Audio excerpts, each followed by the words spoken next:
Our lesson today is Rooted in the Divine.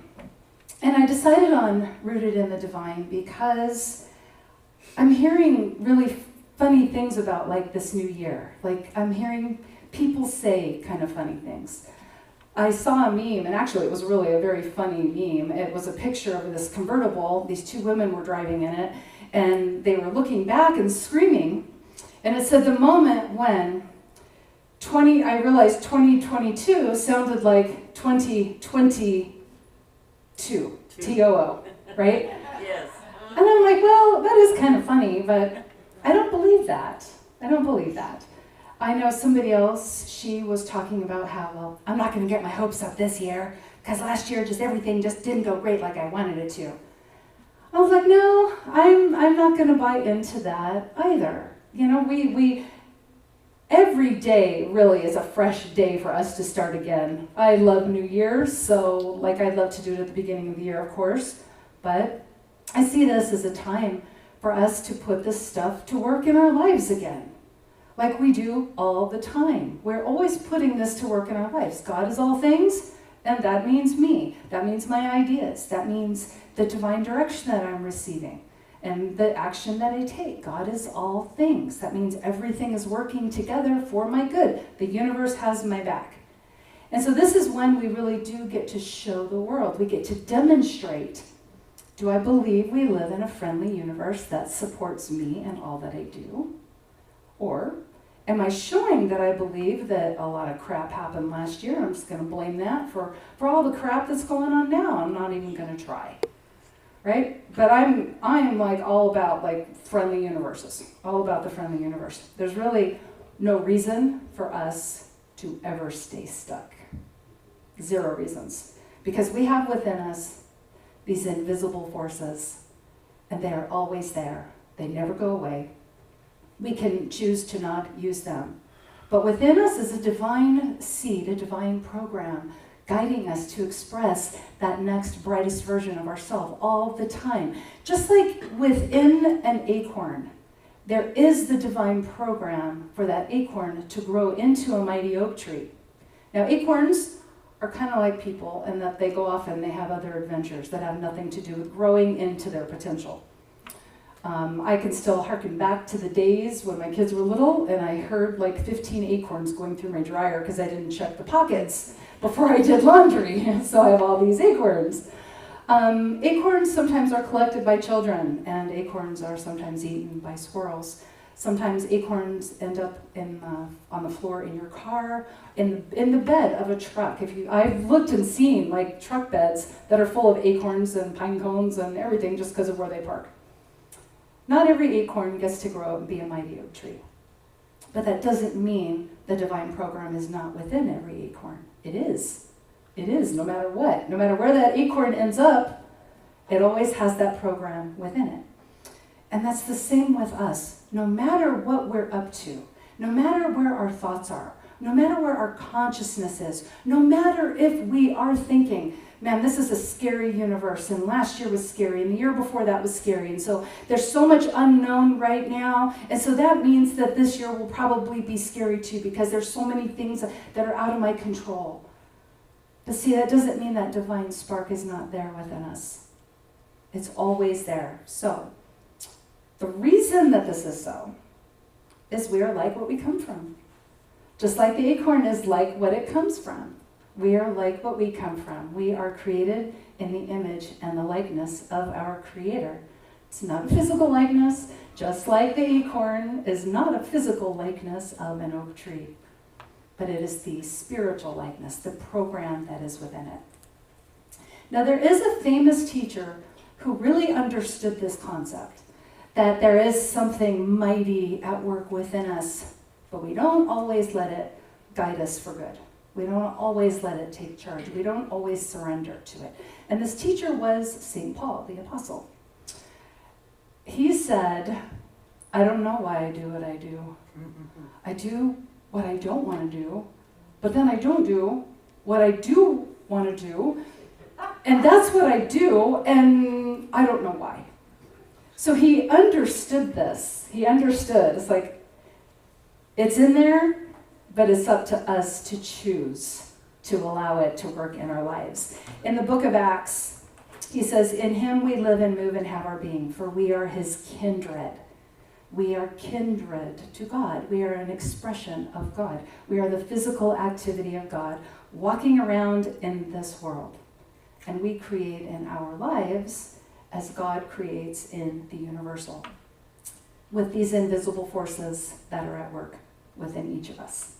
So we have these invisible forces, and they're there waiting to be used, but we don't always use them the best that we could. Just like, I don't know, has anybody ever had a Nordic track or a treadmill? What'd you hang on it? I hung laundry on mine. Okay. So my Nordic track got used for hanging laundry way more than it got used as a piece of exercise equipment. Okay, so but the same thing is going on in us. We can choose to use it the way that it was intended, or we can not. Right? We can choose to focus on lack and limitation. We can blame and we can gossip and we can complain and we can lament and we can decide that we live in an unfriendly universe. It's all on us. It is all on us. So for us to access those invisible forces, the thing that we do to let those go to work in our life is we surrender to them. We surrender to them. We do not always have ears to hear. Right? We don't always have the ears to hear. Sometimes we are affirming our limitations. Sometimes we are affirming the negative conditions in our life rather than affirming our divinity, rather than affirming that there's an indwelling force that will guide us through any challenge we could ever imagine. We are instead affirming that something out here in our life, some kind of condition, can keep us stuck, and that it has the power. And that's on us. That's our choice. So we go back and forth all the time between our personal will and our divine will. And our personal will is when we are stuck in thinking that things out here should be the way we want them to be so we can be happy. Where divine will is when we are creating our lives by letting Spirit create through us, for us, as us. So divine will, we are engaged in those forces that are at work within us. But with our personal will, we're walking by sight. And, I like to think of myself as a spiritual person, but sometimes I will do this, and I'll think I'm surrendering. Because I'll say in my head, oh, God is all things, and that means me, and that means my idea. But see, then I know I'm in personal will, because then it will be followed with, okay, so I've got to hustle so I can get me some of that abundance. I've got to hustle so I can get me some of that love. God is the source of my supply, so I've got to get it. I've got to get that supply. Now, when we are in divine will, when we are aligned with those forces that are at work through us, for us, as us, we don't feel like we have to get anything. We are that. We already are that. I am love, and I demonstrate that by loving. I am wisdom, and I demonstrate that by listening. I am abundance, and I demonstrate that with my generosity. We are already all that. We don't have to get us some of that. So that's how we know we're in personal will. We think we got to get it, that it's out there. God will give it to us. I mean, we can actually think that, but still be stuck in our personal will. Well, God is the source of my supply. God will give me everything I need. So how do I get that now? How am I going to get that? How can I get God to hear me? How can I get God to express through me? We're stuck in personal will. Within divine will, when we are aligned with those forces that work through us, that transforms us, and then that transforms our life. But as long as we get stuck in personal will, we're going to keep feeling like we have to constantly manipulate something out here so we can be happy. This one thing has to change so I can be happy. And if I could just meditate more, then I'll be more spiritual. And if I can just pray, maybe if I just remember to call silent unity, then my prayers will be answered. But no, we are already all that. I am answered prayer. I demonstrate that by praying and expressing the divine within me. I am already all that. But if we're stuck in our personal will, we're not going to be able to perceive that everything we need is already available for us, through us, for us, as us. It's already there. We're swimming in it. We are swimming in it. So personal will puts us in a state of mind where we need things to go our way. And this is going to be the biggest cause of our suffering. It didn't work out how I wanted it to, so now I can't be happy. And we had to go on lockdown, and I don't like lockdown, and so now I can't be happy. And, I have to wear a mask when I go to the grocery store, so now I can't be happy. Or I can't see people smile. Or, like, we always have our next thing that we want to fix. But we could miss opportunities when we stay stuck in how we think things should be. I remember here in March, almost 2 years ago now, and I was thinking, of course, we'll never go into lockdown. That'd be crazy. That's never happened here. And then all of a sudden we did. Now, we are an interesting technologically minded group, and so we immediately went on Zoom. Like, we didn't miss a stride, right? Immediately, everything just moved to Zoom, and it was good. It was good. But I know some groups, they didn't meet to the degree that we do, but I know some groups, and it was like, well, we don't want to do Zoom. We want to meet in person, so I guess we're done. I guess we can't meet anymore. And so they just finished. They were just done. They didn't see new opportunities because they wanted it to be how they were used to doing it, like meeting in person. In the book of Ephesians, it says, "Now to God, who is able by power to do more for us than anyone else, and to do more for us than we ask, or more for us than we could even think, according to his mighty power that works in us." It's at work in us already. It's already there. It's already there. Makes me think of the Wizard of Oz and the Tin Man and the Scarecrow. What they wanted was actually already there. They were just given a metaphor for their heart and for their brain. But what they wanted was already there all along. There is that within us that can do greater things. It does greater things than what we can do with our small thinking. Have you ever had an idea and thought, well, that'd be pretty big. I don't know if I could do that. I don't know how I would make that happen. I don't know how I would make that happen. So I guess it's not meant to be. There's no guarantees with it. There's not a promise that everything would work out. So I guess it's really not for me to do. It's for somebody who has more experience than me. Okay? We do that with our small thinking because we're not engaged with that force at work within us. This is why surrender is really such a big word for us. Surrendering control. That's what we're doing. We're surrendering the need to be clear on all the outcomes. We're surrendering our need to make sure it can all work out before we commit to doing something.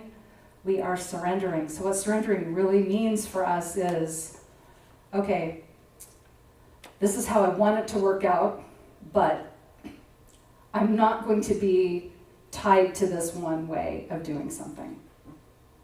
I'm willing to see things from another perspective, even though I don't want to have to. I want things to be my way, the way that I'm used to having them, the way that makes me feel comfortable, but I'm open to seeing things from another perspective. I know our first Sunday on Zoom, I was kind of like, well, I wonder how this is going to be. And it ended up being really great. There's a lot of people that showed up. Now, this is not about tolerating a bad situation. Surrendering doesn't mean we give up. Surrender just means we're giving up our idea of how we think things should be so we can see clearly.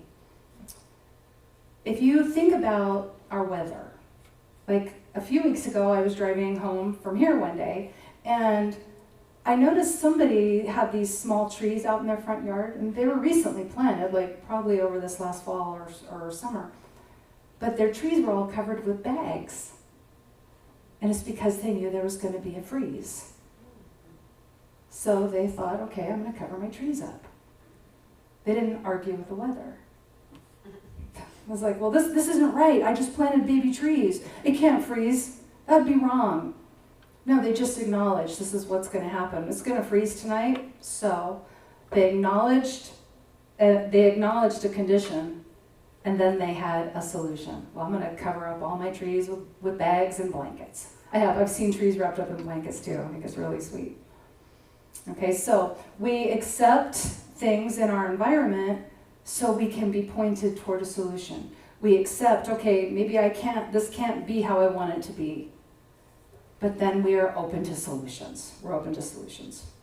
The poet Rumi said, what you seek is seeking you. And I thought about this.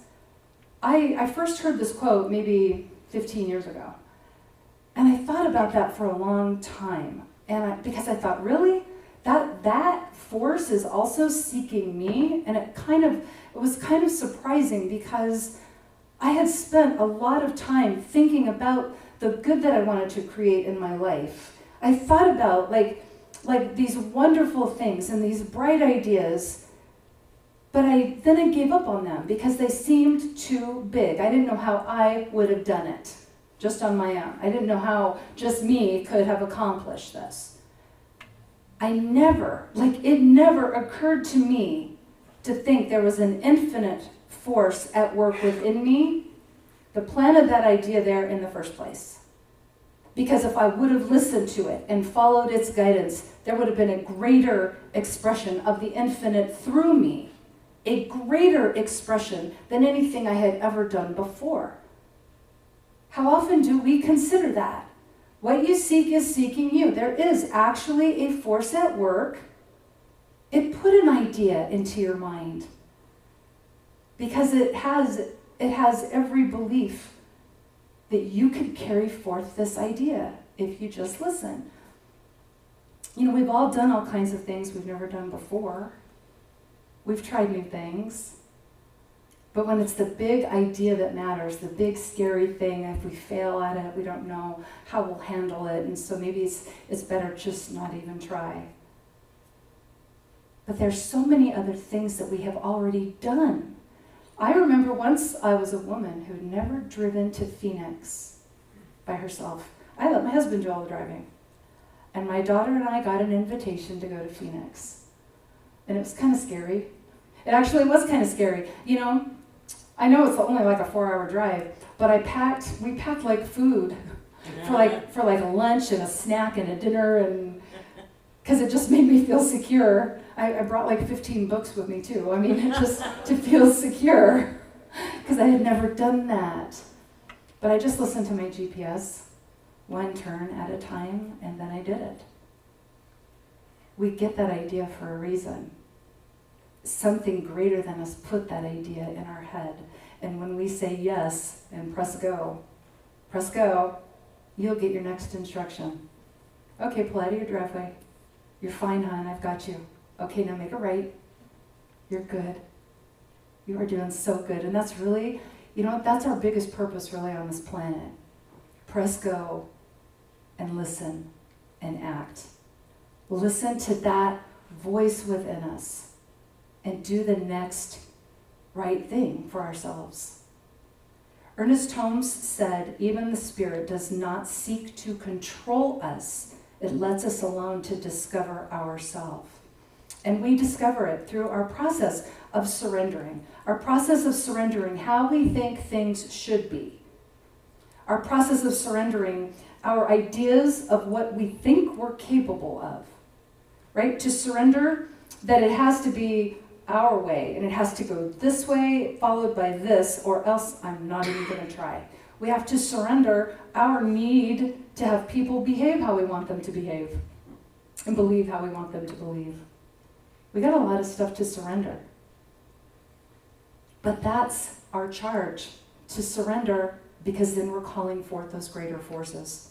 This power within us that can do more than we can ask. This power within us that can do more than we can even imagine. And we are so, so blessed to have this power at work in us, seeking to give itself to us all the time, no matter what we may happen to be thinking about ourselves in that moment. it never stops believing in what we are capable of. It's because it knows it's us. We're an extension of it. So why wouldn't we be capable of anything that we could possibly dream about? I don't know if you've ever heard this saying, God does not call the qualified. God qualifies the called. So whatever it is that you're inspired to do, that inspiration chose you. It chose you. Out of this giant universe with all the souls having all these experiences farther than we could ever imagine, this inspiration chose you because it knows you're capable. It doesn't know you'll say yes. It doesn't know you'll push the go button. But it knows you're capable. In the book of Philippians, it says, "For it is God who inspires you with the will to do the good things which you desire to do. Do all things without disputing and doubting." Like, what about that great idea? Then I don't know, have you ever done this? You get this great idea and then you argue with yourself about it? I don't know about that. I don't know if I could try that. I'm not qualified enough. I didn't get all the education. I didn't grow up in the right area. I don't speak the right language. I'm not tall enough. I'm not short enough. I'm not old enough. I'm not young enough. I'm the queen of justification. I can come up with really good excuses. Really good excuses. There's always a good one out there. If you were inspired to do a thing, it chose you. It chose you. So just remember where that inspiration came from. You are rooted in the divine, and you always are rooted in the divine. And you press the go button, and the doors start opening for you. You're in the right place at the right time, because that's how we are designed to be. Remember, the acorn cannot undo its programming. An acorn cannot become a piano, just like you cannot become a being of lack and limitation. You can pretend you are a being of lack and limitation, but you are always a divine force. The power that creates worlds is always at work in you. So here's our call to action. I have an affirmation for us, and I thought we could say it together. There we go. There we go. The light of God moves through me, for me, as me. Let's say that. The light of God moves through me, for me, as me. Because we are all that. The light of God is not separate. It's not out there. And we are searching for it. We're seeking to become an open channel so it will choose us to shine through. We are already that light. We're already that love. We're already all that good. In the book of 2 Chronicles, "But as for you, be strong and do not give up, for your work will be rewarded." The Quakers have a saying, "Pray and move your feet." Pray and move your feet. That was a big lesson for me to learn. Because for the longest time I thought, well, I'm going to pray, but then the universe has to do all the work. Because that's how I'll know it's answered prayer. Like, I don't even know where I got that. I was so entitled. I really was. You do all the work if you want me to do this thing. Right? No, because then it never happened. Right? We are proving ourselves by demonstrating this force at work through us, for us, as us. We have to choose to do this work. Nobody will do it for us, though they might try, but nobody can do it for us. It always has to be an inside job. This is why the Lord said to Moses, "The place where you are standing is holy ground. Take off your shoes." Everywhere you stand is holy ground, because you are the holy ground. You are the holy ground. You are the physical activity of God in this world, and it's expressing through you, as you. And so I imagine, like if you see source, pure source energy is like a great central sun, and then there's all the souls or the rays of light coming off of this sun. They never detach from this great central source. But this ray of light then blooms into this physical expression, like a flower, and that's us. We are the bloom of that ray of light, the physical manifestation of that light in this world. We never, ever, ever experience lack because there's not enough of something. We don't lack stuff. We lack awareness. we lack awareness. When we forget who we really are and what it is that's working through us, for us, as us, it can feel like lack and limitation in our life. We don't have to get anything. We don't have to get love. We are love. We demonstrate that love by loving. We don't have to get wisdom. We are that wisdom. We demonstrate that wisdom by listening and acting on it. We don't have to get us some abundance. We are that abundance. And we demonstrate that abundance through our generous natures. These forces are at work, seeking to work through you now to do something bigger than you've ever imagined, to do something bigger than you think is possible. And these forces inspired you because it knows that you are perfectly capable of doing this, whatever that is that you are inspired with. You just call it forth. You express the truth of who you are. That's what you're doing. You're expressing the truth of who you are. And this is how we are creating heaven on earth. So until next time, remember, you are divinely designed to be doing all of this good stuff. You are a soul designed for growth and goodness in everything you do. You are blessed, and so it is. Amen.